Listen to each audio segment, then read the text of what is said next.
Bonsoir.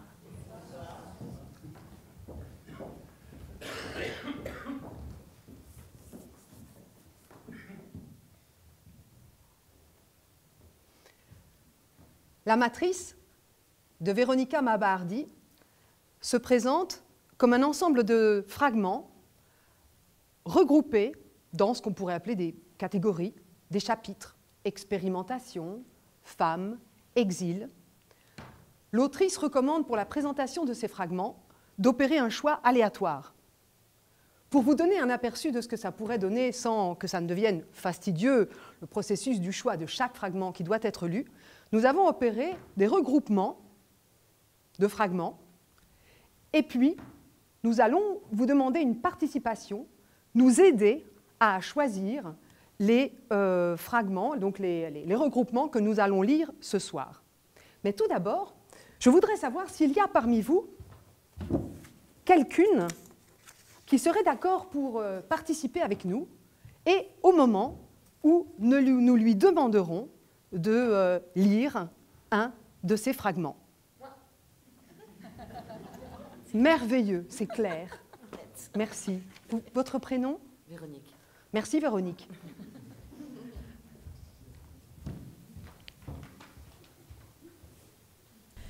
Un espace s'ouvre dans lequel se tiennent des femmes. Elles sont là, chacune à sa manière, au milieu de leur monde, à la recherche des mots qui doivent être prononcés. Une forêt de femmes portant tambour. Première sélection, une main innocente.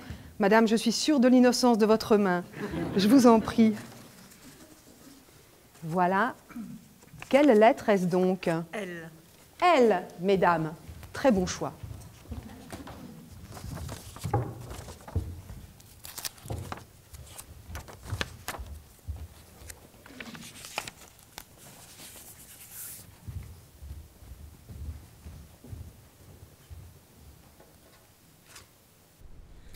Avant de quitter son appartement, en début de soirée, celle-ci ajuste sa perruque, tire sur les manches de son chemisier et jette un coup d'œil à la rue qui l'attend.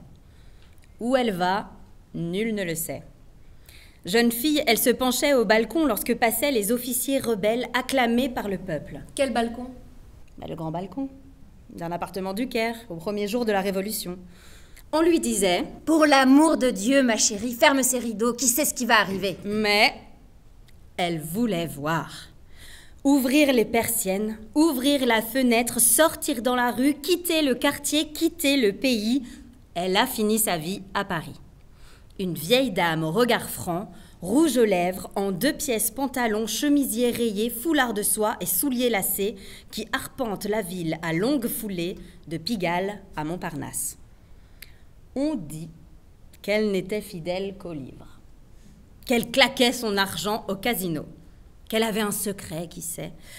En matière d'homme, le seul dont elle donnait des nouvelles, le visage radieux comme quelqu'un qui est fier de son coup, c'est son fils. Dans la rue, il y a des gens qui se donnent le bras, la main, font de grands gestes en parlant, marchent quelques pas devant ou derrière. Une religieuse, toute seule, en habit d'hirondelle, rue de l'Arbre béni. Une marcheuse, au visage voilé par un mouchoir coincé sous ses lunettes, rue de la Victoire. Une vieille dame, à gros bonnet et pantalon de ski, avec caddie, rue aux Laines. Une institutrice. Mélanie, c'est la dernière fois, tu m'entends? Devant la piscine. Une dame en boubou, transportant une pile de vlan, rue de l'Instruction. Une autre, au téléphone. Une grande rousse drapée dans son manteau, rue Fontaine d'Amour. Des femmes seules, à différents rythmes. Tac, tac, tac. Et...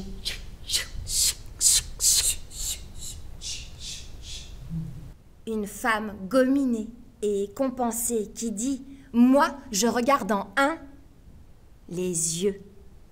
Une autre jeune fille qui frappe un jeune homme à l'arrêt d'autobus. Celle qui fouille dans son sac ne trouve pas son téléphone. Ah, le voilà, merde, c'est trop tard, merde, merde, merde. Et elle monte dans le 66. Tout à l'arrière, une dame interloquée écoute son amie. Oui, c'était raciste, mais la femme ne s'en rendait pas compte. Je peux le replacer, ce qu'elle voulait dire en contexte, son contexte, évidemment. J'étais en forme ce soir-là, j'ai pu le replacer et continuer à l'écouter. Mais c'est fatigant.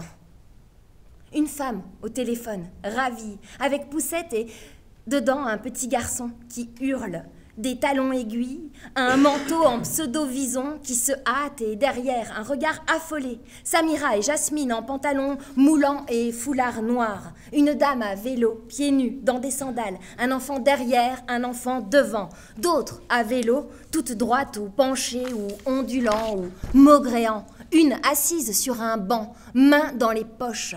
Une qui boite avec ses 4 petits chiens. Une autre qui sourit, qui sourit, qui sourit. Qui sourit, ça va bien. Une qui lave ses carreaux en équilibre sur l'appui de fenêtre du 2e étage. La doctoresse fume des gaulois sur le seuil de la maison médicale. Ce matin, la boulangère a chanté pour moi la sourate accrochée entre les pins. La voisine à chignon gris a dit « Vous voulez pas surveiller mes volets ?»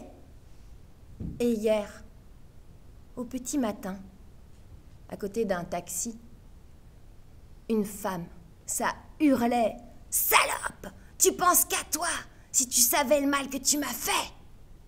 Mauvaise mère !» Celle-ci se tient, immobile au milieu de la plaine, face au volcan, sa robe bat contre ses cuisses. Hier, elle a célébré la fête des morts, trinqué avec un crâne, plongé ses yeux au profond des orbites obscures et rit. Cette nuit, dans les frissons de la fièvre, elle a écrit une lettre, un aveu qui l'étonne au réveil. Elle observe les mots danser sur le papier, s'emporter, se heurter au blanc sans les reconnaître, sans plus savoir à qui ces mots s'adressent. Aujourd'hui,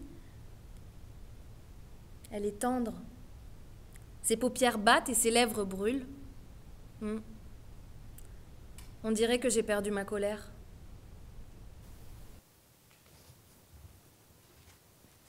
Deuxième choix. On m'a dit de privilégier le premier rang parce que sinon on n'est pas pris par la caméra. Donc je vais plutôt aller par... Voilà, je vous en prie, madame, choisissez. Alors c'est quoi la lettre? I. I, mesdames. Merci.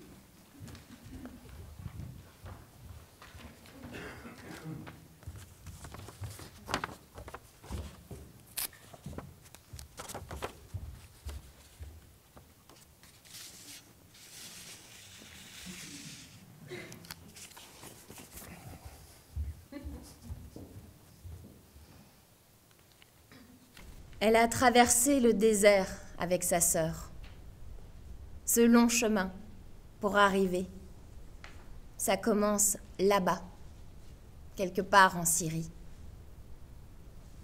En 1860, par là, elles se sont remises entre les mains de Marie et elles ont traversé. Elles ont traversé le désert à pied? Avec leur robe du 18e et un rosaire. On ne sait rien de plus. On a perdu les papiers. Tout ce qu'on sait, c'est qu'elles avaient cette peau qu'on a, cette bouche, ces yeux qui tombent, cette mélancolie. Elles se sont mariées, ont eu des enfants, qui ont eu des enfants, et maintenant, tu es là. Celle-ci est arrivée de Russie vers 1920.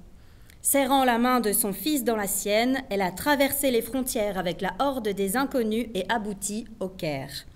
Comme si toutes les débâcles du monde trouvaient refuge là. Elle était seule. Elle était beaucoup de choses, sans doute. Une jeune femme aux cheveux blonds dans de grands salons qu'on recouvrait de housses avant de charger les malles, d'atteler les chevaux pour aller passer l'été au bord d'un lac. Une fillette appliquée au piano. Une amoureuse tournant dans les bras d'un officier. Une entêtée au bord des routes qui cherche à tout prix un endroit où elle pourra laver son fils. D'elle, il reste 3 mots sur un papier trop vaste pour la contenir. Russe, Mère, Pianiste. et une phrase. Elle se mettait au piano, plus rien n'existait autour d'elle, une tornade la traversait. Ni ses manières d'aristocrate, ni sa beauté réservée. Une furie traversée d'orage. Dans un camp de réfugiés en transit, enfin en sécurité, elle est devenue folle. Et un matin, quelqu'un est arrivé. Qui joue du piano ici? Elle a quitté le camp et elle a donné des leçons. Tout s'est effacé d'elle. Le passé, la peur, l'avenir, les lieux et les mots. Ne restaient que les mains sur le clavier, les orages et l'amour du fils. Et puis, rien. Une voix un peu rauque prononce les mots à l'ombre d'une ruelle. Une phrase à loude trace ses arabesques au creux de la nuit. Alitée depuis plusieurs jours, elle ne parle pas. Au creux de la nuit, comme quelqu'un pose une main sur son front, elle sourit. Et puis se dresse sur son lit, tend la main vers une peinture épinglée au mur.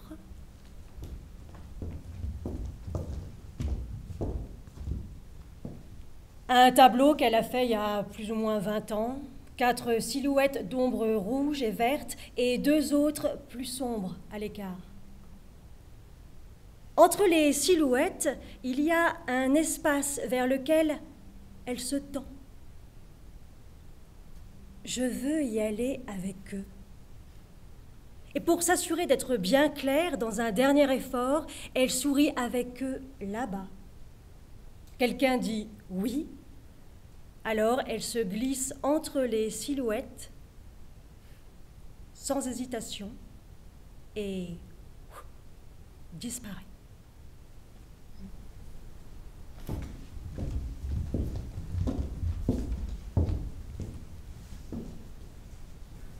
Tu es né d'un choc au carrefour d'un espace et d'un temps. Tu es tellement plus qu'une histoire. Tu es ce que tu ne sais pas encore. Un espace vierge à peine habité.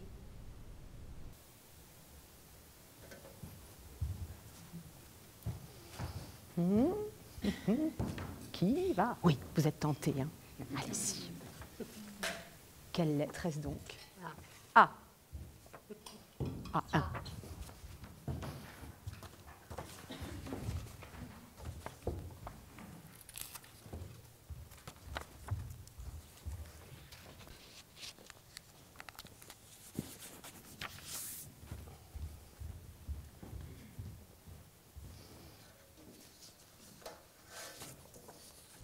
J'aurai des souliers d'or, fins comme une feuille, dorés comme la peau du chat, des sandales d'or.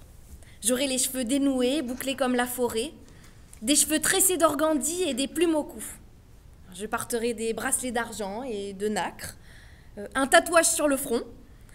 Mes doigts seront couverts de bagues, de pierres, de feu aux motifs colorés. J'aurai des bracelets de serpent au bout des bras et aux chevilles, un petit tatou en forme de cœur près du sein. J'aurai des corsages en treillis de soie, des ceintures dorées et sans phare. Je m'avancerai, sans phare. Et quand je lèverai les bras au ciel pour chanter, ma robe de velours découvrira mes pieds, et tous, ils verront mes souliers dorés. Celle-ci a les yeux humides. Elle pose ses lèvres sur la viande crue et rit. La paix du chasseur a une odeur de sang. Alors le vent s'est levé.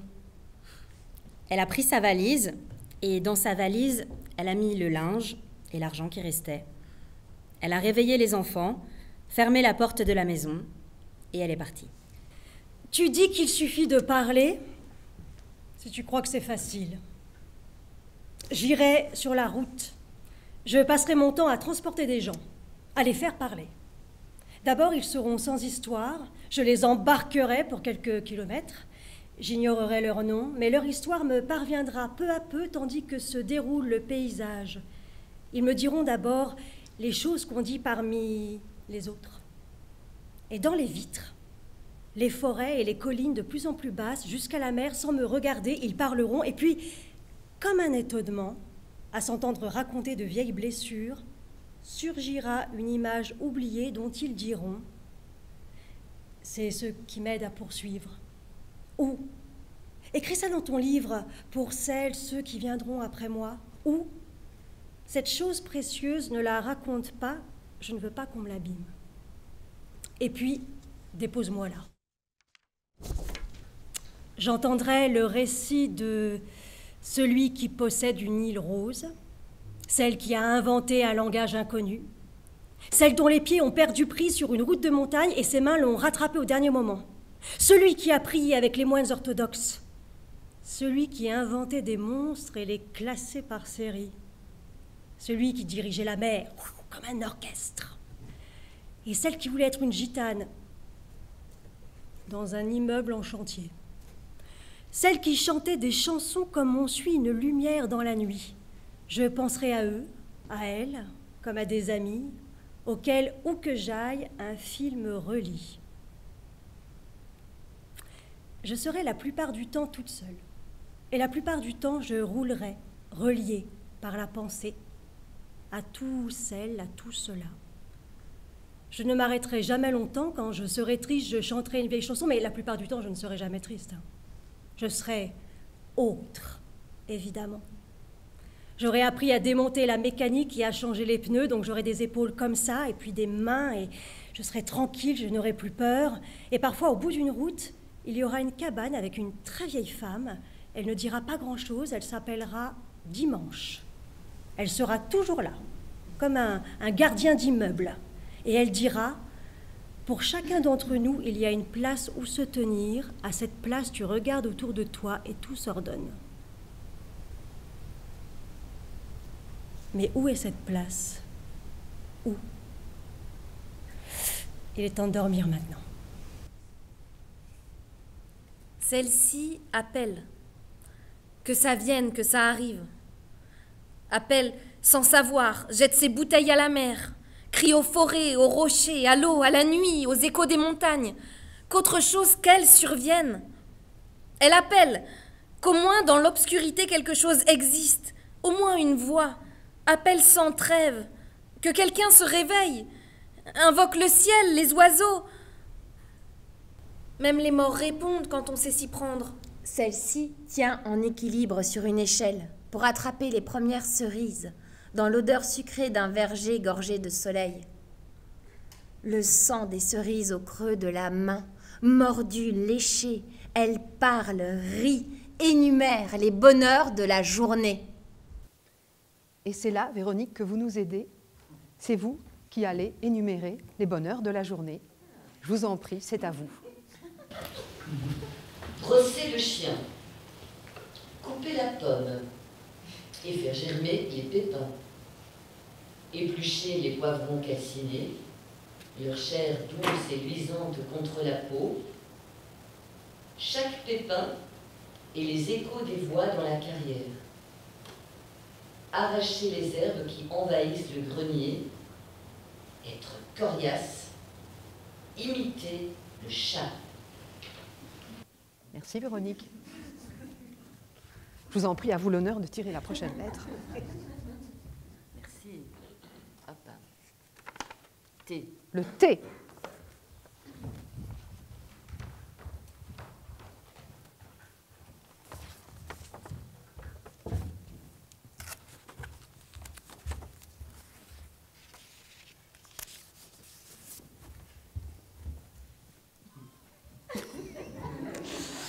J'ai pas le compas dans l'œil.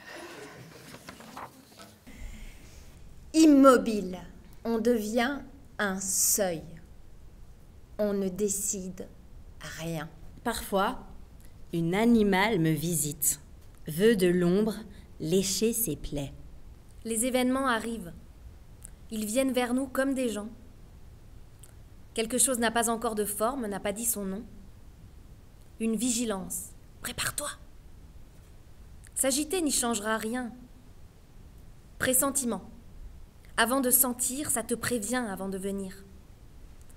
L'inconnu, caché par-delà l'horizon, ne restera pas longtemps un étranger.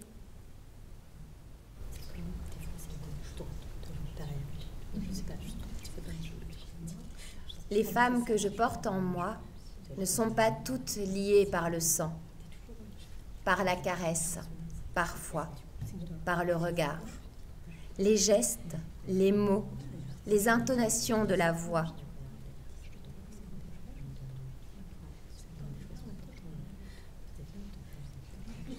Elles ne sont pas toutes humaines.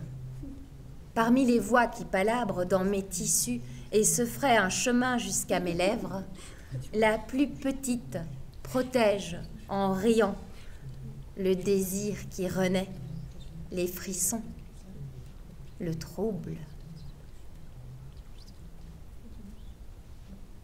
Le ciel est à l'envers, dit-elle. Ou alors c'est moi. Nina nettoie la chambre, nettoie la réception, nettoie les toilettes, fait les lits.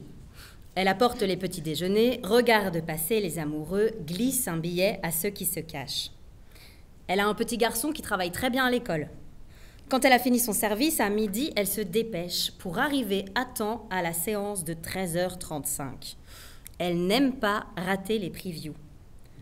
Là, elle oublie tout. Ça la prend, ça la transporte, ça l'envahit et puis...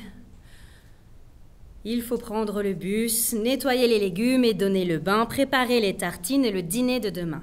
Elle dit « Je nettoie le bar, je nettoie les miroirs où ils se sont regardés, je nettoie l'escalier, je nettoie le monde comme il est. » Qui dit que la grâce tombe du ciel? L'univers n'a ni haut ni bas. La grâce est dans les plis.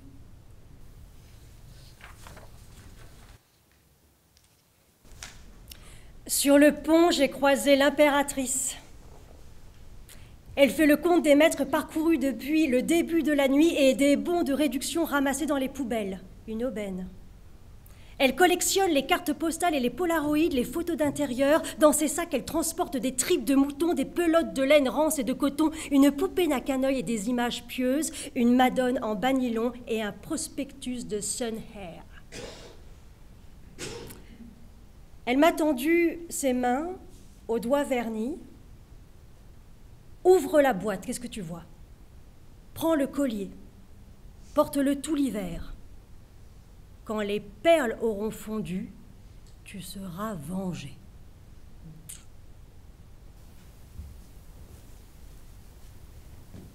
Bien. Oh, voudriez-vous tirer une lettre? Alors, quelle lettre? Ah, ah, ah.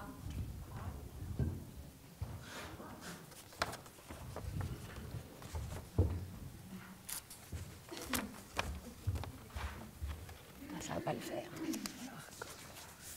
Ça va pas le faire. Je sens que ça va pas le faire.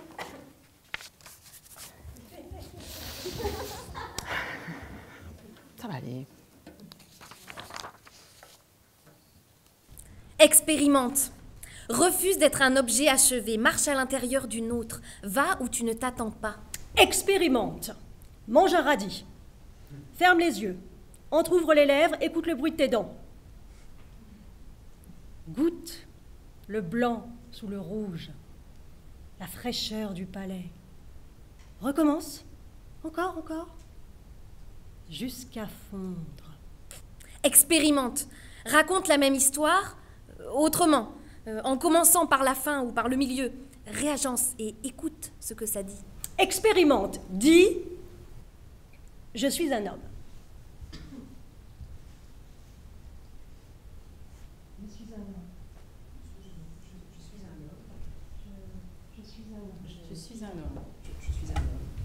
Je suis un homme. Je suis un homme. Non mais répète-le comme un commencement. Je suis un homme. Expérimente.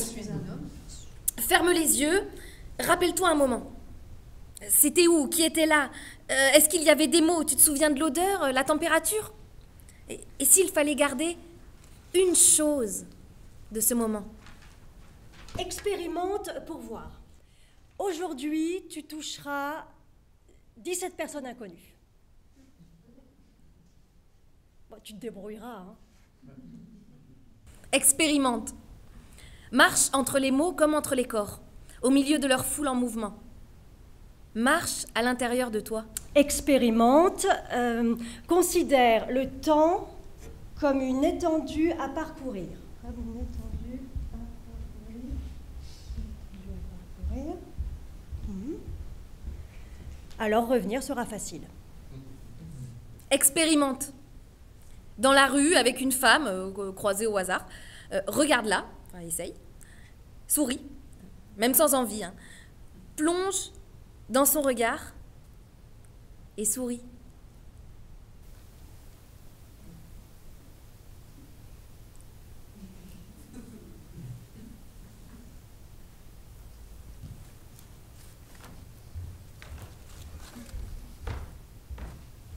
Madame, par exemple, si vous preniez celui-là, ça m'arrangerait.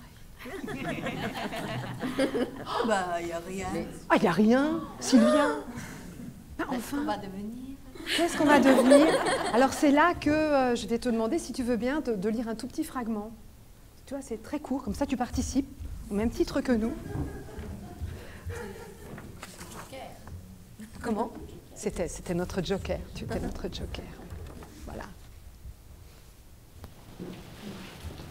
Pour une autre ailleurs, en ce moment, tout s'effondre.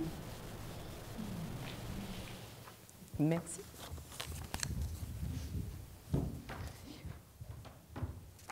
Et voilà. Hop, hop, hop. Tiens. Oh, tiens. Pourquoi pas? Osons.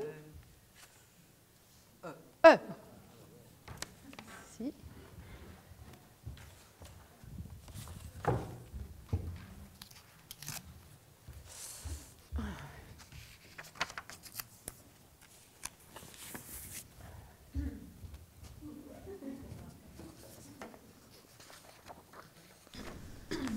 La femme aux cheveux de corbeau est couchée sur le flanc, à la lisière de l'eau, face à la vallée, aux frondaisons des grands feuillus sur l'horizon. Une serviette épaisse, couleur de vin, enveloppe ses hanches. Le soleil se taira bientôt, et l'ombre s'étire autour de son corps généreux, abandonné, jouissant d'être là. Elle soupire d'aise et satiée, glisse ses jambes à la surface de l'eau et regarde les frémissements. Dans le pré, l'œil du cheval est couvert de mouches. Elle tend le doigt et montre le cheval, l'horizon, l'avancée des ombres sur les frondaisons, et parle à tâtons, à coups d'hésitation, d'interruption, de recommencement. Comment dire entre les corps, on peut voir. Et là, c'est vertigineux parce que devant, il n'y a rien. On ne sait pas ce qui va arriver. Mettre à nu ses fragilités, ses cris, la colère, le refus, laisser voir avec ce qu'on est, comme on est. Aller vers ce qu'on est et le temps. C'est ouvert et j'aime ça. J'aime ces... Elle cherche en elle et fouille, creuse, ramène l'informulé, une nuée des tourneaux. Comment dire? Je sais pas. Quand arrive la fragilité et je me dis, il faut préserver ça, la beauté. C'est pas une image, tu vois. Mais alors quoi? Être une brûlure, une déchirure qui t'élargit? Est-ce que les mots peuvent faire ça? Tu dois dire ce qui ne peut pas se dire, faire sentir ce qui est là, entre les choses qu'on voit. Sinon, à quoi bon? Celle-ci sera bientôt partie. Les années cachées dans sa peau, plis des poignets, du cou, de la bouche, des yeux, plis d'un chiffon, plis des poumons à la première inspiration. Assise à la table de fer, elle respire lentement. On l'entend à peine. Un petit sifflement. Ses yeux regardent ailleurs, du côté du chien endormi. Elle renonce à voir. Mais les odeurs la traversent encore, et sa mémoire qu'elle a mise en ordre soigneusement, que rien ne traîne après soi. J'ai toujours quitté des endroits plus propres que je ne les ai trouvés, souffle-t-elle. C'est ce que j'ai fait de mieux. Laisser les choses un peu plus propres, les lieux et les relations. Ne pas ajouter de désordre au bruit du monde. Avec des fils rescapés, d'autres tapis depuis longtemps usés, il faut tisser une couverture. Durant la longue marche de déportation, les femmes Navarro ont tissé le tapis de la mémoire. Elles y ont glissé des traces tangibles des lieux et des moments perdus. Ici, nous avons eu faim. Ici, nous avons pleuré la mort. Ici, nous avons chanté. Coquilles d'insectes, peaux de serpents et les os prélevés au squelette d'un merle. L'argile d'un lac, la cendre, les cheveux, le sang, les brins de sauge, les épines prélevées au buisson, ramassées pour dire la route, la douleur, le désir, les chants. Ici, nous avons enfin mangé. Ici, nous avons rêvé d'avenir, évoqué le passé, dit le nom des ancêtres. Ici, nous avons veillé jusqu'au matin. Ici, un fil s'est rompu. Nous avons fait un nœud. Nous ne masquerons pas la rupture sous une broderie. Les femmes qui voyagent dans mes vaisseaux ont appris à habiter un territoire limité, à faire le plus avec le moins, à ne pas se cogner aux parois. Elles savent explorer les failles et les brèches, les issues, toutes les fissures. Et d'abord les corps. Elles glissent les doigts dans les interstices, constatent les températures et l'humidité, font le compte des silences et des gouffres. Il y en a tant. L'une d'elles a cessé de répondre. À quoi bon s'épuiser ?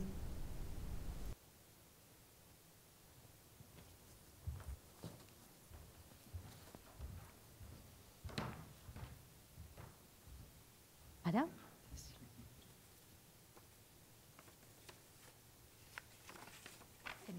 Le M.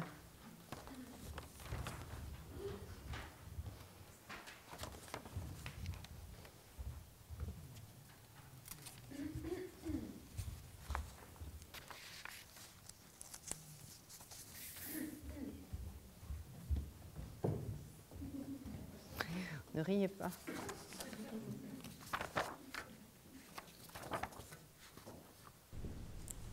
Chante, dit-elle.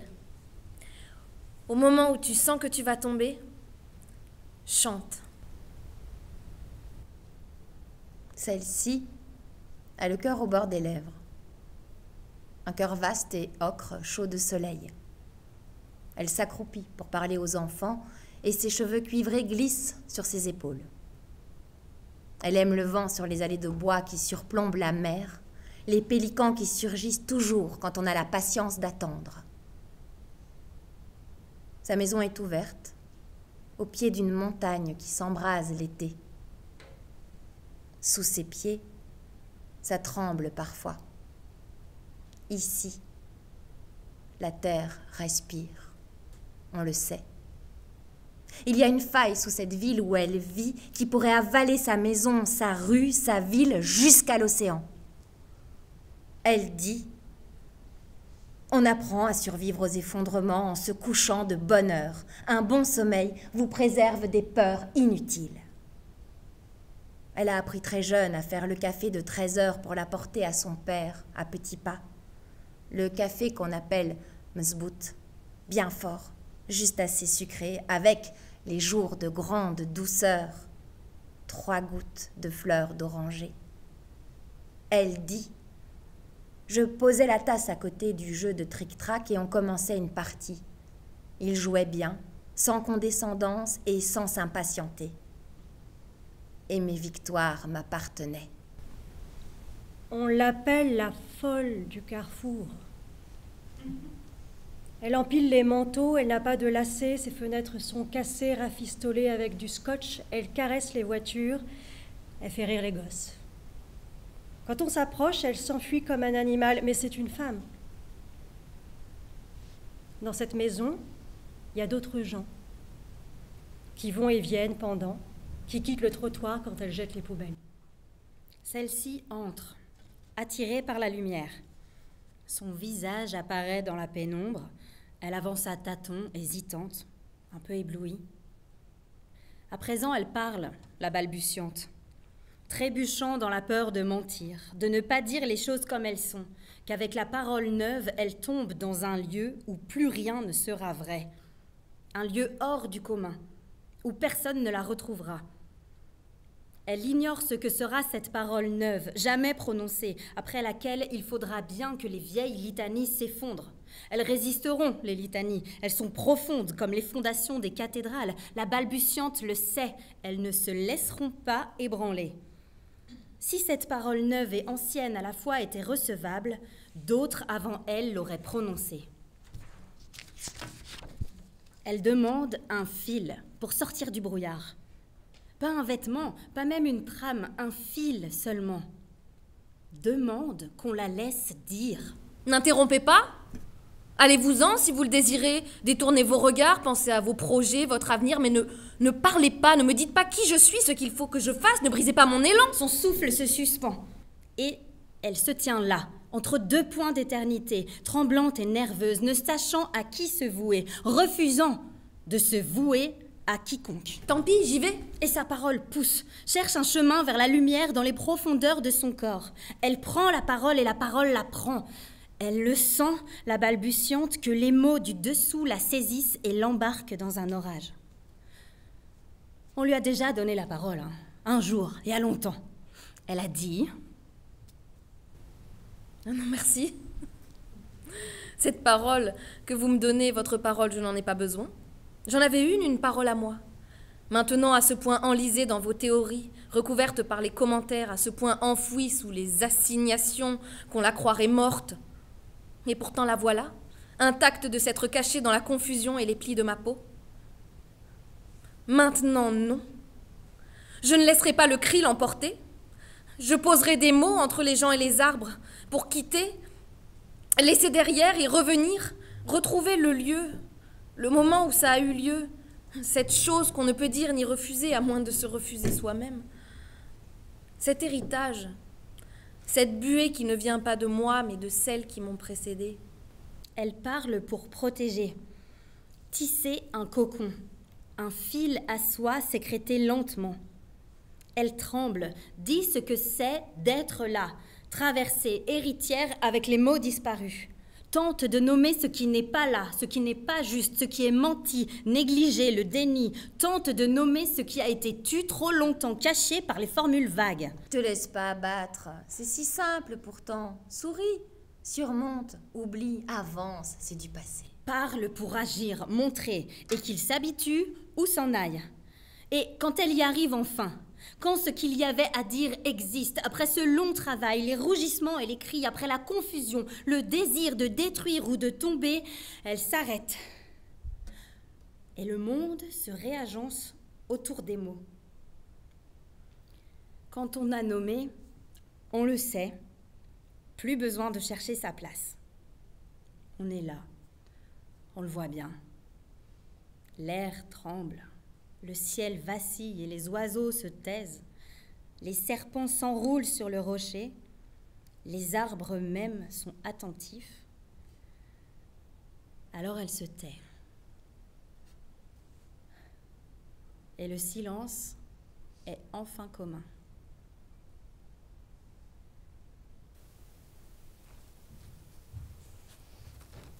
Encore la possibilité de choisir. Monsieur, par exemple. Quelle lettre? Quel suspense? C. C. Je me demande bien ce qui va s'écrire là-bas.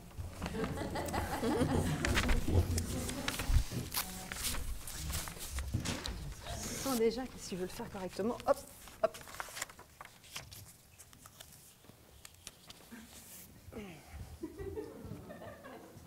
Mais, bref.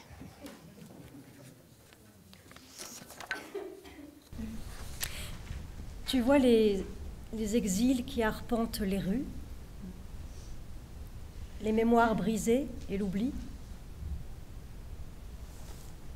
C'est effarant.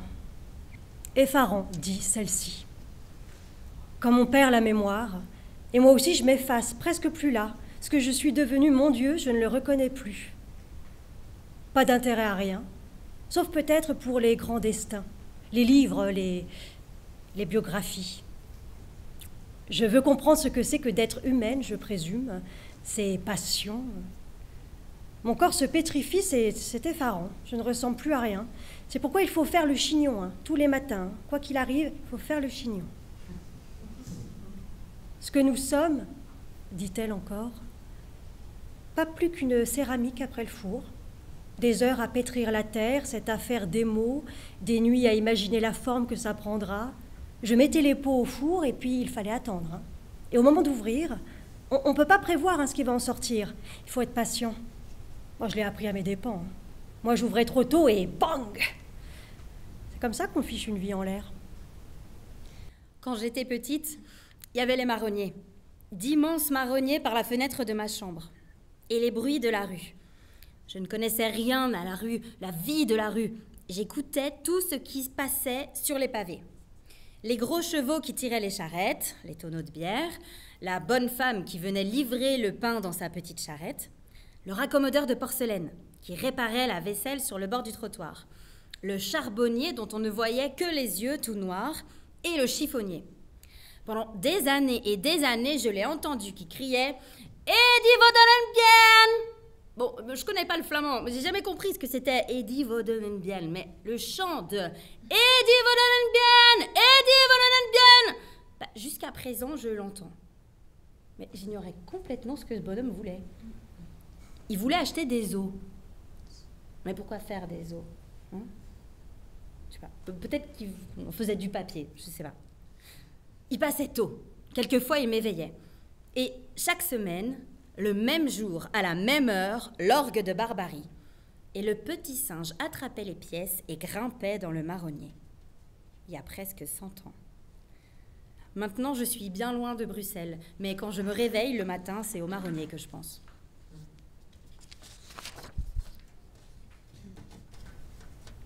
Sur le pas de la porte, celle-ci se retourne, espiègle.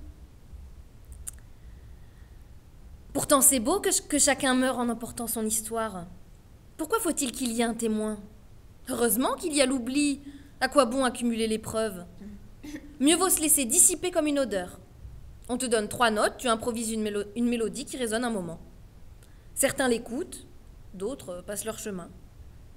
Ta musique deviendra un souvenir, une impression fugace, innommable, à l'orée du sommeil qui, à son tour, disparaîtra. Celle-ci, quand on s'avance trop vite, trop près, ne peut s'empêcher de lever le bras pour protéger son visage.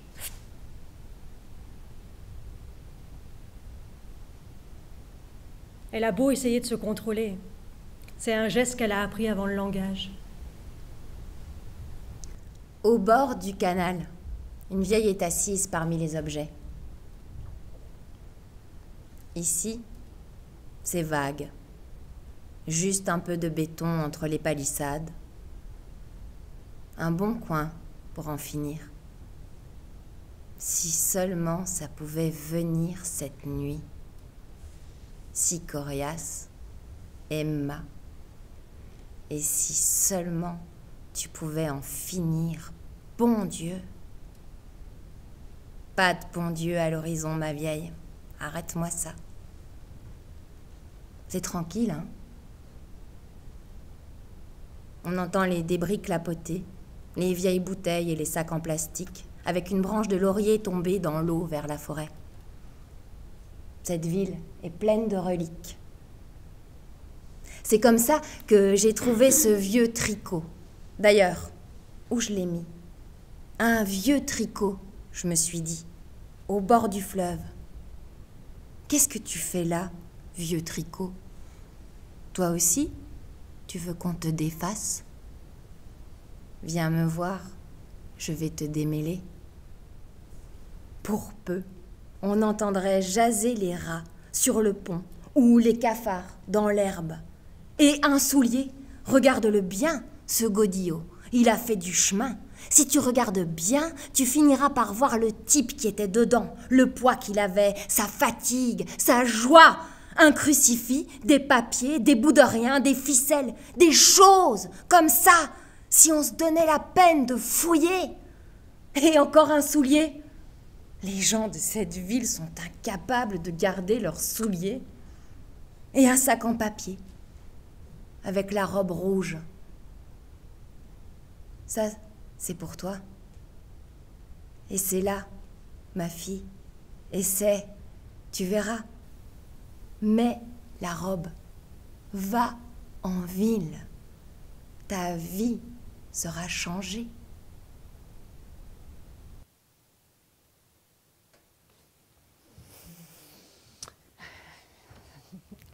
Monsieur, vous n'avez pas beaucoup de choix, mais voilà, allons jusqu'au bout du protocole. Le R. Merci. Le R. Ah oui. Ah oui, oui, oui.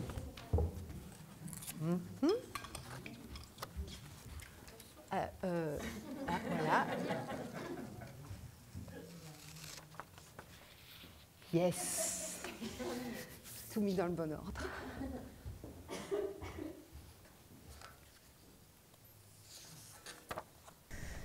Ma grand-mère passait tout le jour devant son métier, dit celle-ci. Alors le premier son, c'était la lanzadora. On dit lanzadora parce qu'on la lance. Fiou, fiou. La navette qui va et vient. Et voici la chaîne, la trame. Voici le peigne et le glissoire, et voilà le coton qui fait une toile plus dense et forte que la laine. Ma grand-mère tissait le coton serré, bien épais, ça vous tient chaud. Elles étaient tisserandes, ma grand-mère, arrière-grand-mère. Mon berceau était à côté du métier, alors le tac-tac, tac-tac. C'est le premier son. Premier souvenir. J'ai grandi là, avec la navette, dans la mémoire de ces couleurs, de ces textures, des fils et des odeurs de laine mouillée, de teinture. C'était comme, oui, tisser la vie. Regarde les araignées comme elles tissent leur toile. La chambre fraîche et sombre, le patio où la laine sèche après la teinture, laver et carder et filer et puis teindre et attendre et tisser. La mémoire des gestes, des sons, l'odeur, les couleurs, toutes les sensations sont entrées en moi avant le langage, avec la lumière et leurs mains. La lumière aussi est un fil. Et le tissu parle de nous. Il arrive avec nous, les premiers humains, la conscience de ce que nous sommes en tant que peuple, en tant que communauté. Oui, le tissu social. J'ai épousé un potier. Nous sommes de fil et de boue, chacun de nous. Tu fais partie du tissu.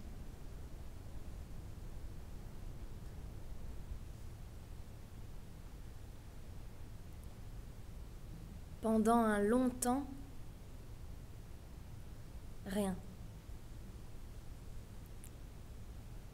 Puis, quelque chose arrive. Quelqu'un.